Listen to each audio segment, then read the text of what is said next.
How's it going, everybody? Hey, it's Smart Fanatic here, and tonight I will be reviewing the July 27th, 2022 edition of AEW Dynamite. So, without further ado, let's get started. And kicking things off for the AEW Interim World Championship, we got Jon Moxley defending it against Rush. And this match took me by surprise. Now, I'm not the highest on Jon Moxley being interim world champion, nor do I really care about Rush. But yeah, this match was actually really good. It was very back and forth, tons of pretty good spots, especially when Jon Moxley just kept stomping on Rush's head. That was pretty brutal.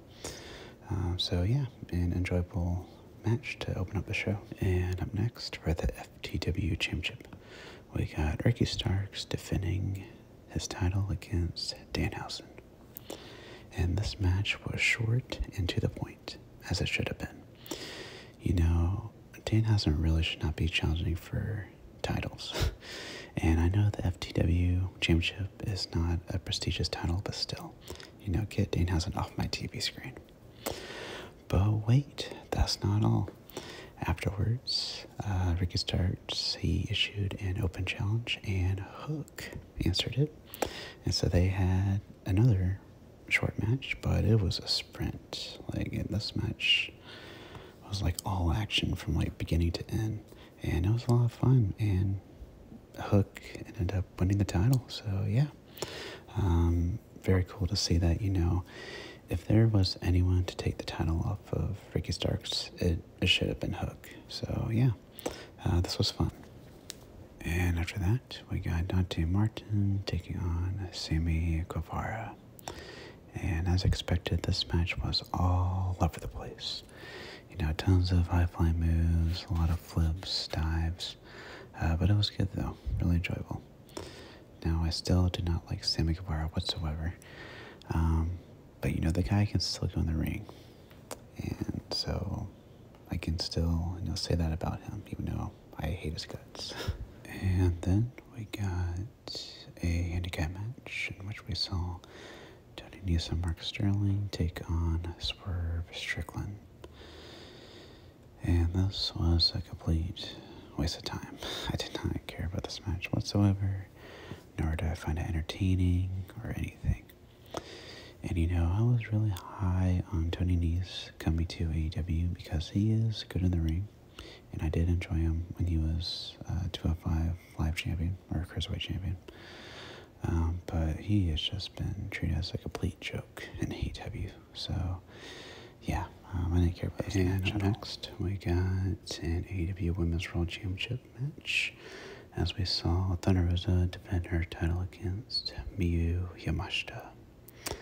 And I thought this match was pretty good, but not as great as I thought it would have been. And, you know, the reasoning for that was that there were quite a few noticeable botches, which is a real shame. Because before this match, I did check out some of Miyu's work on YouTube, and she is really, really good. So, yeah, I was a bit disappointed in watching this match because I was expecting to be, like, blown away, but I really wasn't. So, yeah, that is unfortunate.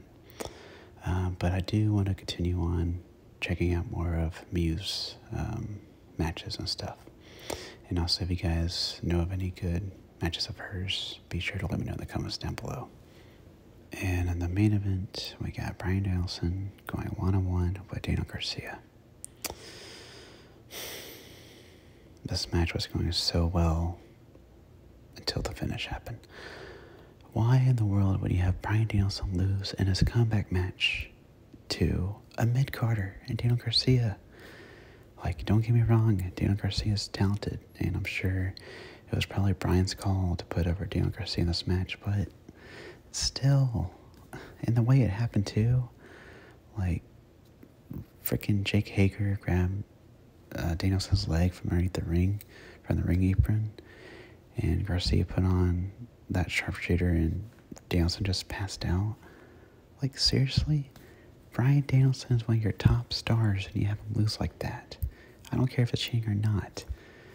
it's just idiotic.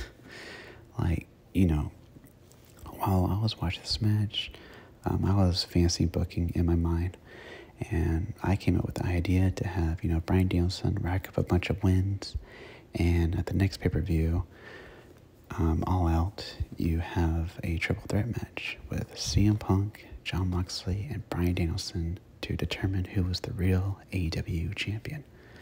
That would have been a perfect main event right there, but no. I mean, how are you going to book that match with Bryan Danielson losing against John Garcia?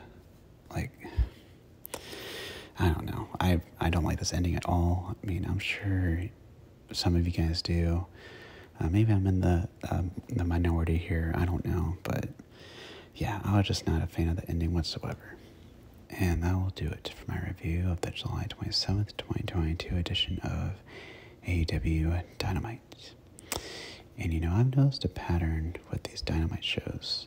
Most of them start off really good, and then in the second hour, they always fall flat.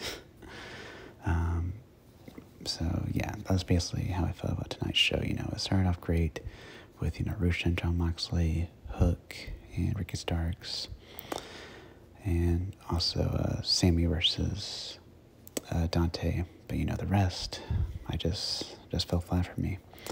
And, that main event, it could have been, something really special, seeing Bryan Danielson win in his comeback match. But nope, we did not get that. So, yeah. So, all in all, a so-so show. And all right, Dynamite. So, yeah, as always, hope you guys enjoyed this video. And let me know in the comments what you guys thought about tonight's Dynamite.